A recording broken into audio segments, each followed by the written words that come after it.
Hi friends, please subscribe to Amravati Media and press the bell icon for more latest updates. దేశంలోనే అత్యంత పేద party YCP. దేశంలోని రాజకీయ పార్టీలు సేకరిస్తున్న విరాళాలు, ఖర్చుల వివరాలను ఏటా భారత ఎన్నికల సంఘానికి సమర్పించాల్సి ఉంటుంది. ఇందులో భాగంగా గత లోక్సభ ఎన్నికలలో ఖర్చు చేసిన వివరాలను ఇటీవల అన్ని రాజకీయ పార్టీలు కేంద్ర ఎన్నికల సంఘానికి అందించాయి. ఆయా పార్టీలు అందించిన ఆడిట్ లెక్కలను ఈసీ పరిశీలించింది. ఈ మేరకు ఏ పార్టీ వద్ద ఎన్ని విరాళాలు ఉన్నాయి, ఏ పార్టీ గత ఎన్నికలలో ఎంత ఖర్చు చేసింది తదితర వివరాలన్నింటినీ తన అధికారిక వెబ్సైట్లో పెట్టారు. దేశంలో జాతీయ పార్టీలైన బీజేపీ, కాంగ్రెస్ వద్ద భారీగా నిధులు ఉండడం సహజం. అయితే బీజేపీ ఎప్పటి నుంచో ఈ విషయంలో టాప్ ప్లేస్లో కొనసాగుతూనే ఉంది. దేశవ్యాప్తంగా ఆ పార్టీకి వస్తున్న విరాళాలతో ఆ పార్టీ వద్ద వేల కోట్ల నిధులు ఉన్నాయి. అయితే ప్రాంతీయ పార్టీలకు వచ్చేసరికి ఏ పార్టీ వద్ద డబ్బులు ఎక్కువగా ఉన్నాయో అంచనా వేయలేం. ఎందుకంటే దేశంలో వేల సంఖ్యలో ప్రాంతీయ పార్టీలు ఉన్నాయి. ఒక్కో రాష్ట్రంలో 4-5 ప్రాంతీయ పార్టీలు ఉన్నాయి. అయితే తాజాగా ఎన్నికల సంఘానికి ఆడిట్ లెక్కలు సమర్పించగా అందులో ఆసక్తికర విషయాలు వెలుగు చూశాయి. తెలంగాణలోని బీఆర్ఎస్ పార్టీ ఇప్పుడు దేశవ్యాప్తంగా హాట్ టాపిక్ అయింది. దేశంలోనే అత్యధిక నిధులు ఉన్న పార్టీగా బీఆర్ఎస్ ఘనత సాధించింది. ఇదే విషయాన్ని తన ఆడిట్ లెక్కల్లో చూపించింది.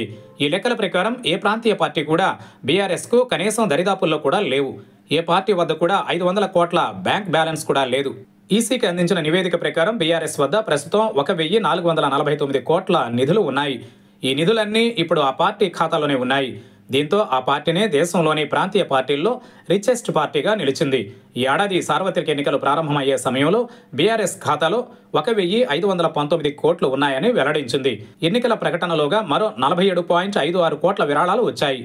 ఇక ప్రచార ఖర్చు కోసం 120 కోట్లు ఖర్చు చేసింది. ఎన్నికల ప్రచార సామగ్రి కోసం 34.68 కోట్లు, బహిరంగ సభలు, ఊరేగింపులు, ర్యాలీల కోసం 20.37 కోట్లు ఖర్చు చేసింది. ఇతర ప్రచారాల కోసం 34.39 కోట్లు వ్యయం చేసింది. ఇక 17 లోక్సభ స్థానాల్లోని అభ్యర్థులకు ఒక్కో అభ్యర్థికి 95 లక్షల చొప్పున 16.15 కోట్లు ఫండింగ్ ఇచ్చింది. ప్రస్తుతం 2 తెలుగు రాష్ట్రాల్లోనూ ముఖ్యంగా బీఆర్ఎస్, టీడీపీ, వైసీపీలు ప్రాంతీయ పార్టీలుగా ఉన్నాయి. అయితే బీఆర్ఎస్కు ఇంత పెద్ద మొత్తంలో నిధులు ఉన్నప్పుడు ఆయా పార్టీల వద్ద కూడా నిధులు బాగానే ఉండొచ్చని అందరం అనుకుంటాం. టీడీపీ పరిస్థితి ఏమో కానీ వైసీపీ దుస్థితి మాత్రం అధ్వానంగా ఉంది.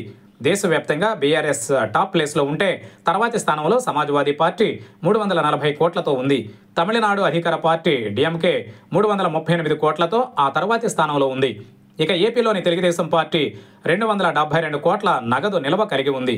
అయితే ఇక్కడ మరో ఆసక్తికర విషయం ఏంటంటే వైఎస్ఆర్ కాంగ్రెస్ పార్టీ వద్ద కేవలం 27 కోట్లు మాత్రమే ఉండడం గమనార్హం.